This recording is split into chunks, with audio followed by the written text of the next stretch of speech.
Hello and welcome back to the Poetry Unveiled podcast, and we're so excited to continue our exploration of Manlilikha for a collection that delves deep into the Filipino soul through poetry. I am Carlos, and today we're going to explore five powerful poems from Antoinette Saldana and Jerwin Bilale, Tony Panago, and Merrick Paalala, and Gabriel Maalala. Yeah, and I am Casey. These poems really speaks to different facts of life, resilience, transformation, identity, and how we navigate through our struggles. Our first poem today is Hinabing Tula by Antoinette Saldana, and which translates to woven poem. And the image of weaving really stuck with me. It's like Saldana is suggesting that our lives are woven and together with our experiences and relationships. So why do you think, Cassie? Why do you think? I agree. So it's so powerful to think if life as a woven fabric where every moment, every choice, and every person we encounter becomes part of who we are. Yes. For me, the poem felt like reflections on how we are always creating ourselves, and those creations are a result of the people and the things we allow into our lives. And as I read it, I started to realize how much of our past is still with us. Like threads that stays in our fabric even as we grow, there's a certain beauty in that interconnectedness. It's like our past, present, and future are all connected in one continuous piece. So it made me reflect on how we're constantly reviewing ourselves too. So the beauty of being human is that we can always change, adapt, and add new threads to our stories. So Saldana really speaks to the power of looking at our life as a work in progress. Yes, as a life as a work in progress, correct. So next is we have Post by Jorin Bilale. The image of a post, standing firm despite the storm or chaos around it. It made me think of resilience in this way, because we can see that when we see a post, it stands still perfectly even there are a lot of weather conditions that is happening. Bilala really seems to be exploring the idea of finding strength in stillness. So what is your take in this, Cassie? I felt like the post was a metaphor for how we often fuck external pressures, but we can have the ability to stay grounded. For me, the poem reminds us that in moments of chaos, sometimes the most powerful thing we can do is stand still and to be true to ourselves. Yes, let me add to that. Hope. Hope is one of the most powerful thing that we can feel, no? And also that is such a good point. The idea of stillness being a form of power really hit me. Yeah. It's like when life gets overwhelming, we sometimes feel like we need to do something drastic or act quickly. But Bilal's poem makes me realize that strength doesn't always mean action. We should have hope in everything, and it can mean holding your ground and staying focused on the matter most. Yeah, exactly. It's about being anchored in who you are. No matter how much turbulence is around you, the poem teaches us that staying calm and rooted in sometimes the most resilient things we can do. So, enough for Bilales. So, let's move to Butterfly by Tony Panago. The butterfly is such a symbol of transformation and fragility. I felt like this poem was a gentle nudge to embrace change, even when it feels scary. So, what is your take in this, Cassie? So it sorry, Carlos. Yes, it's okay. So it was beautiful, wasn't it? Yeah. I love how Panago used the butterfly to speak about personal growth. The butterfly is fragile rather, yes, but it does through such a powerful transformation. I think the poem really made me realize that changes isn't always comfortable, but it's necessary for growth. Yes, as we can see before, there is a butterfly, merong caterpillar, no? So, absolutely. I started reflecting on how we, like the butterfly, often go through moments where we feel like we are being pulled apart before we can grow. There are changes that we can see. So, for everything that we experience, we learn something new. We see something new. There are changes. But the process of breaking down old versions of ourselves can lead to something so much better. Yes, and I think it's also a reminder that we shouldn't rush to change. The butterfly doesn't rush the metaphor. Morphosis, rather, it happens naturally, and maybe that's the lesson for us to allow ourselves the time and space to grow into who we're meant to be. Yeah, seeing changes in everything that we do. Now, let's dive into Tatlong Tula by Mirik Paalala. The title translates to 3 poems, and what I loved about this work is how each poem captures different layers of life, identity, love, and also loss. They're all separate yet interconnected with each other. So, what is your say, LS Cassie? For me, it was the idea of identity being a multifaceted experience. For Palala, it doesn't just talk about who we are on the surface. He digs deeper, showing us the complexities of our existence. It made me reflect on how our identity is shaped by so many things: our past, our culture, and our relationship. Yes, and that's what strikes me too, no? Paalala's work is like peeling back to the layers of an onion. There are a lot of layers, no? You can keep going, and deeper, but each layer is part of who we are. So it's up to us to unravel those layers for us to know who we truly are. And I think the poem urges to us to reflect on all the different parts of ourselves we experience, to discover and include the parts we might not be so proud of. All of those pieces make up the whole of us. Yeah, and I thought through that exploration, we find ourselves, our true selves. Yeah, I think Palala is inviting us to embrace the complexities of who we are, and without judgment, it's a journey of self-acceptance. And finally, we have Sa Mga Ligaw na Alon, Natuto't Lumaban by Gabriela Maalala. The wild waves represents life changes, but Maalala emphasizes how we learn and grow through diversity. I found myself reflecting on how we often fear the waves, but without them, we wouldn't grow as much. And we can see that those previous poems that we discussed, no, they're all connected. So, what is your say dito, Cassie? For me naman, also this is really resonated with me because it's not just about enduring the waves. It's about learning from them, and Maalala poems made me realize that every challenge we face is an opportunity to learn something new about ourselves. The struggles we encounter don't define us, they refine us. Yes, they refine us exactly. And it's not just about surviving the waves, it's about facing them with courage, hope, and also determination. The more we fight through those difficult moments, the stronger we become. So we should always remember that to have hope, because hope is like the strongest thing that we could have. And I think that's one of the most powerful realizations from this poem. Yeah, and it's also made me think about how important it is to embrace our struggles rather than to avoid them. Like the waves, they're always be there, but they don't have to drown us. So they can lift us if we learn how to ride them. Right. And that's for part 3 of our Manlilikha series. So today we discussed Hinabing Tula, Poste, I Butterfly, Tatong Tula, and Sa Mga Ligaw na Alon, Natuto't Lumaban. So each poem gave us a glimpse into the Filipino experience and offered deep reflections of resilience, transformation, self-discovery, and the most important thing is hope. So these poems remind us that life is a series of moments, both big and small, that shape who we are.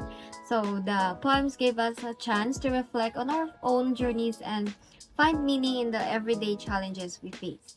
So thank you for joining us today. We hope these poems have sparked some thoughts and reflections of your own. And until next time, keep exploring the world through worlds. Yes, stay inspired, and we'll see you in the next episode of Poetry Unveiled.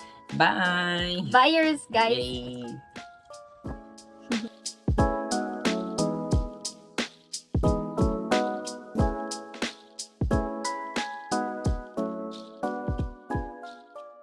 So, for our last episode, welcome back of the Manlilikha series where we explore stories, essays, and short narratives that showcases the depth of Filipino experiences.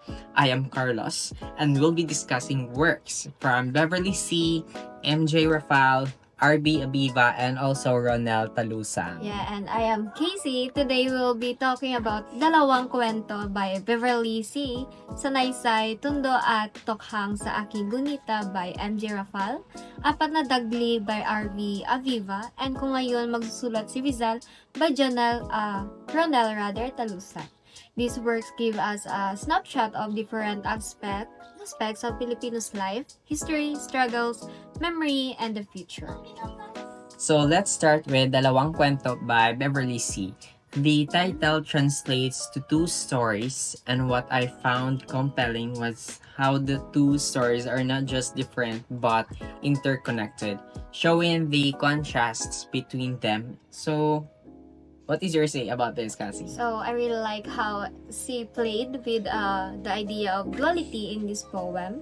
It made me think about how often in life we're presented with opposing narratives or realities that shape our perspective. So the two stories weren't just different, but they also reflected the complexities of Filipino society, especially in how we see progress and tradition. So, yes, no, and the tension of the two stories made me reflect on how we navigate the choices between modernity and heritage.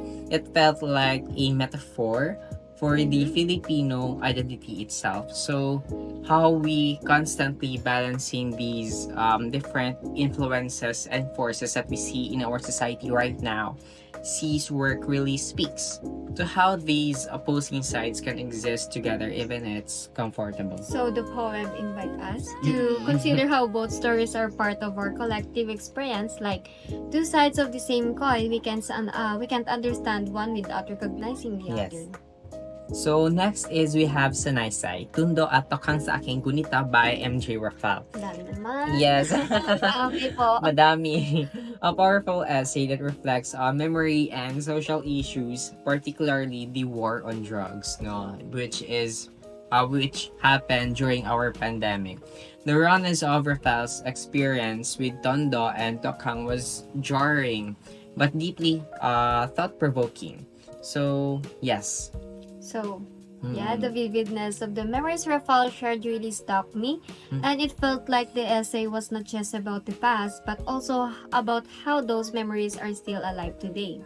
So the raw emotion behind the words made me think about how we, as a society, deal with trauma and violence. It's never really just in the past, but something that continues to shape us.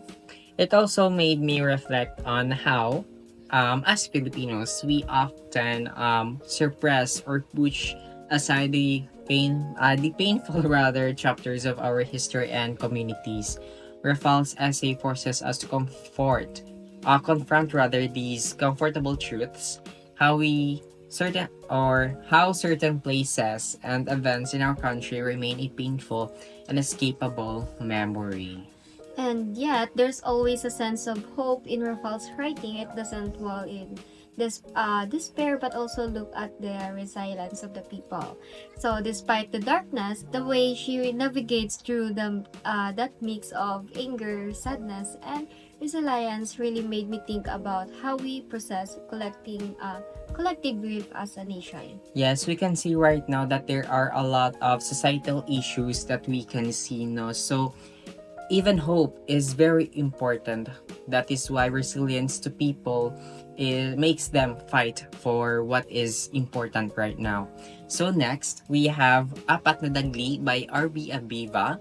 The four short narratives are quick but pack so much meaning into a small space.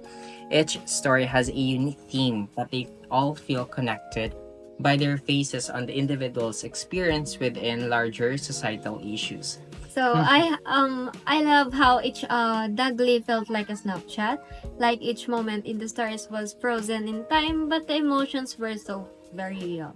I think it's interesting how Abiva uses brevity to really highlight the complexity of Filipinos' life, especially how small personal moments intersect with larger societal force. It shows how the personal and the political are deeply intertwined. Yes, definitely. It's almost it's almost like each Dudley is a microsome of the bigger struggles people face. The power of the Dudley form is in its simplicity. It captures a lot of such a few words, making us pause and reflect of the gravity of each story. Yeah, and there's always something about the rapidly of the Dudley that made me reflect on how fast life moves and how sometimes we don't have the time to process everything. But Aviva's work makes us slow down for a moment and really think about the impact of the stories we often overlook. Such like in life, no, if we have experiences in everything, we should stop, take a moment, and reflect of the actions that we did. No, so we learn and we see through things. Finally, we have Kung Ngayon Magsusulat si Rizal by Ronald Talusan. This poem asks us to imagine what Jose Rizal would write if he were alive today. So if he's still alive today, it's a powerful question. Talusan's take on this gives us insight into our contemporary struggles while reflecting on the legacy of Rizal's ideals. Mm-mm. So I thought Talusan's poem was an interesting way to connection our presence with our past. But if Rizal were here today, what would he say about the states of our nation? Di ba? The poem made me realize that the issue Rizal fought for freedom, what is it? Equality and justice, and are still so relevant. There's a continuity in the fight for a better future. Yes, there are a lot of individuals who are fighting for their own freedom, for equality, and also ingenuity. And it also made me think that about how we as society we faces a lot of struggles and still carrying the weight of those ideals because sometimes there are a lot of lessons that we can learn when we experience something. Results works were about challenging the status quo. And it feels like Talusan is asking us to continue that work in our own time, no? It's like it's like call to action. To never forget the responsibility we have to our country and also to each other. Exactly. The poem asks us to reflect on how we've progressed as a nation and how much farther we still need to go. And in a way, it challenges us to live up with the ideals Rizal set forth, even though the world has changed. As we wrap up today's episode, it's clear that Manlilikha gives us not just poetry but deep reflection on the Filipino experiences. Each poem, each essay, and each story serve as a lens through which we can better understand ourselves, our history, and our future. In a way, in Manlilikha invite us to continue the conversations Rizal started to think critically about our society and to challenge ourselves to be better. Yes, because in the end, Manlilikha isn't just about reading to these poems.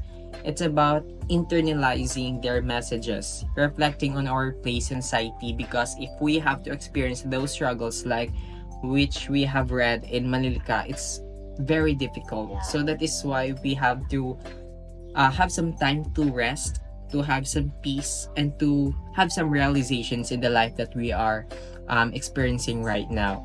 Because we hope that these poems have also inspired you because it inspired us to fight for what is right and to reflect on your own story, experiences, and the stories of others around you.